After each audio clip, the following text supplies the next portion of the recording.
I had good friends. If I was short of money, I was sort of taking on a little job in the home, so it didn't take me away from the children.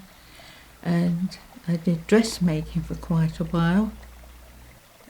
And I think on my last school certificate there's a mention of it still. So I was able to use knowledge like that to earn money, and I was very, very lucky. One lady introduced me and the fact that I could sew, and the other point was that there wasn't another dressmaker in the village, and so people weren't.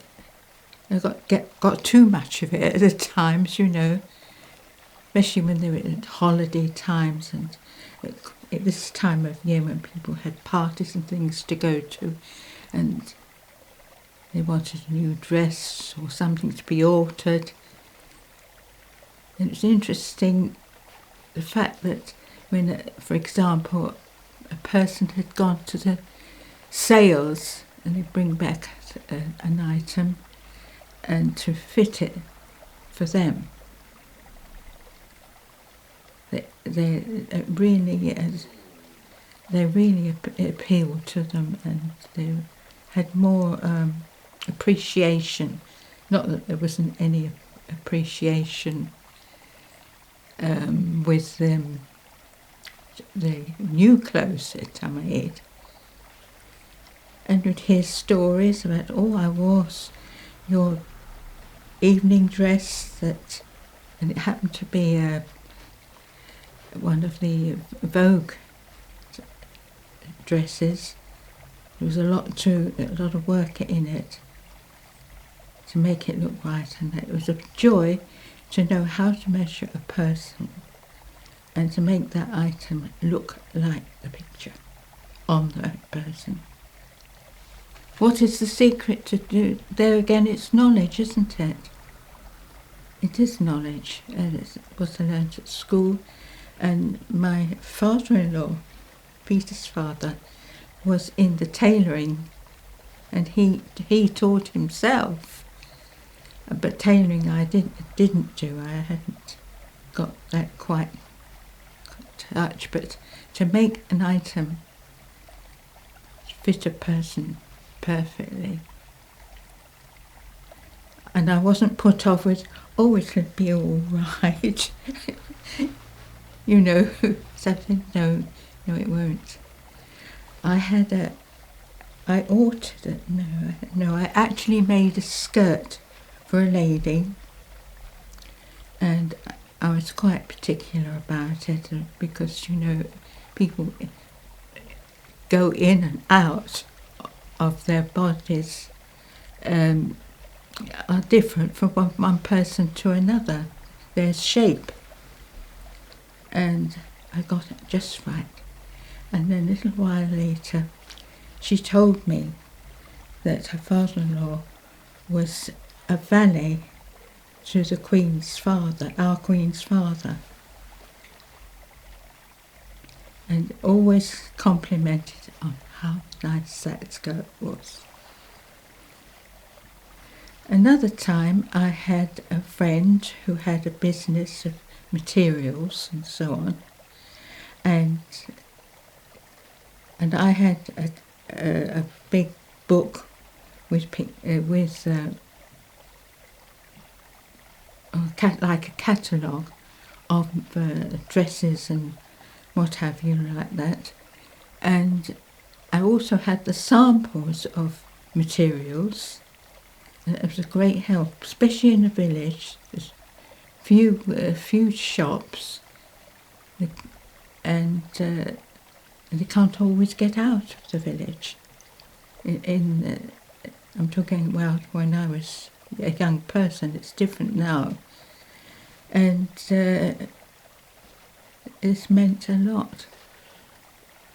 The only thing it cost, I was much younger, and sometimes if I got a bit of sewing to do, I'd get up in the night and go and do some sewing, and then let this machining take place during the day, so it just wasn't disturbing anybody. One of this lady who brought me this Vogue pattern and the material, and I planned it all out. I said, "Do you know I've got enough material here for 2 dresses?" So we made a lovely stole so she could wear it with the dress, and it got very much admired in the sort of places that she went to, because dances and things had a lot of class. The other thing is one I made myself. It doesn't fit me now, but I've still got it. And I've had 1 or 2 people who borrowed it. Unfortunately made a mess of the lining, which could be replaced. But I've still got it. Because myself and about half a dozen others were organising a dance, a nice one. We had decorated the hall, which was fairly new, and some people had some nice gardens, and they could bring flowers or mainly foliage, and we made paper roses out of it. It's cost us very little money. It's a lot of thought to go into something. I think it's a good lesson to learn, to have thought, don't do wish-washy and I get a lot of satisfaction of doing things that I've done myself. I used to gardening. I still do if I get the chance. Animals and horses, that's come in the last 2 or 3 years. Yes, well, there again, you give the same thing. You give a lot of thought. You see something new. A horse I had never been close up to before. Now, at the moment, there's 3 in the premises, and 2 have gone with one of the daughters there that have got. She's going to go. She's going to do well. Not with the jumping, yes, but also I think with administration in that world.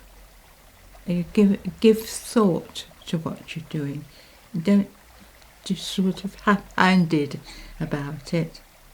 And they feel it. This is when you're dealing with something that's living, they feel it. I know 1 or 2 of them misbehaved so much as got angry because supper's coming late or something. And I go over to them, "Shh," I said, "you must be polite." But there's the men, they want to yell at them. And I think it's a bit hard. Thought to anything that one is doing. Cooking. In the past, they're making cakes and things like that. And designing, when it comes to decorating, to make a little pattern, so to design what you're going to put on the cake. Think before you act, I would think was, you do something.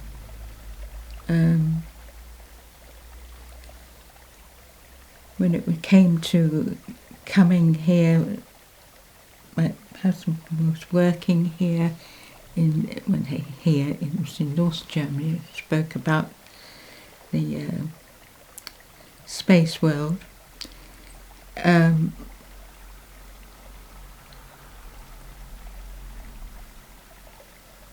I didn't like much the idea of him in one country and me in another.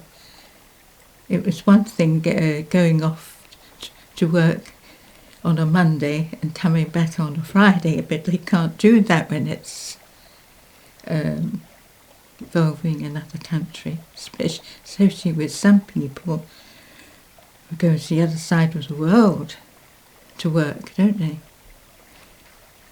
All these things have to be sorted out.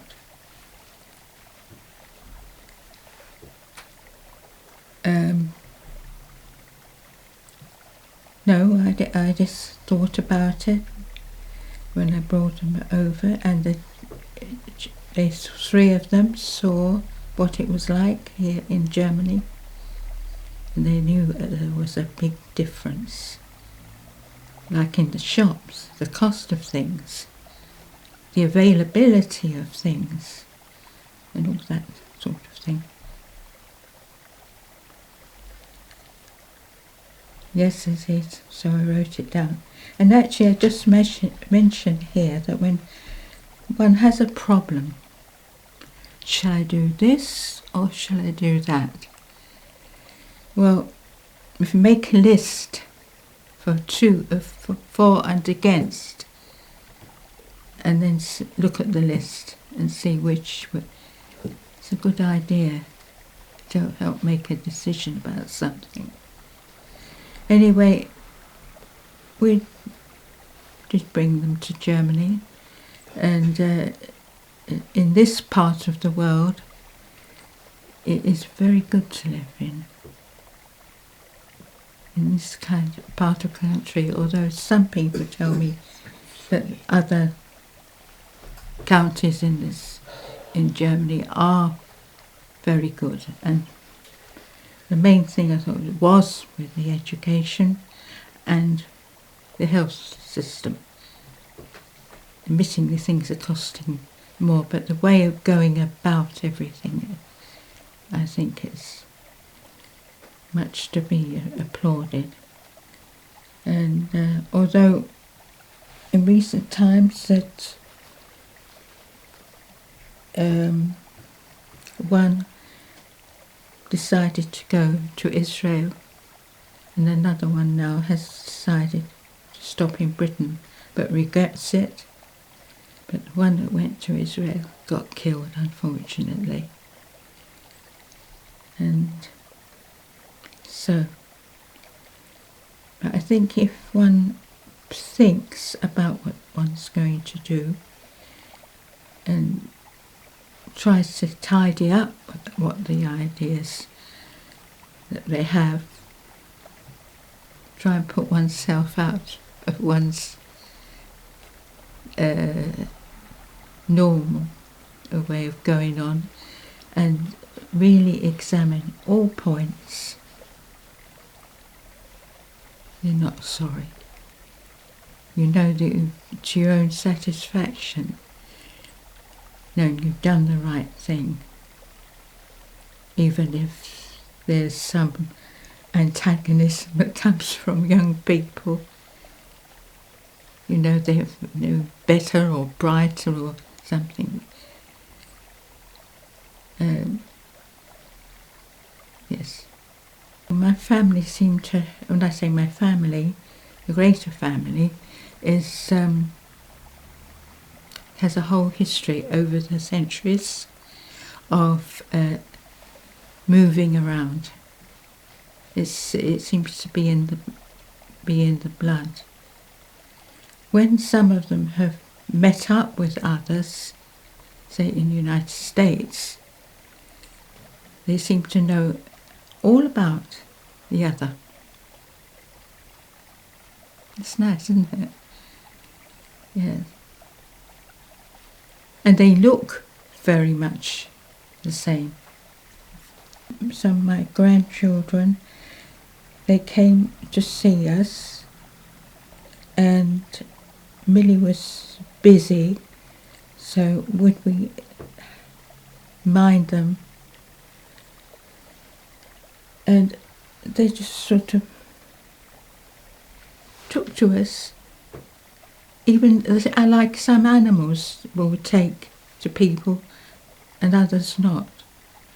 But it's something is built in us all. You think, I know that person. They know what to do. It's really fascinating that every day I haven't seen them grow up. It's amazing how one event helping in one country resonates halfway around the world. Everything is really all connected.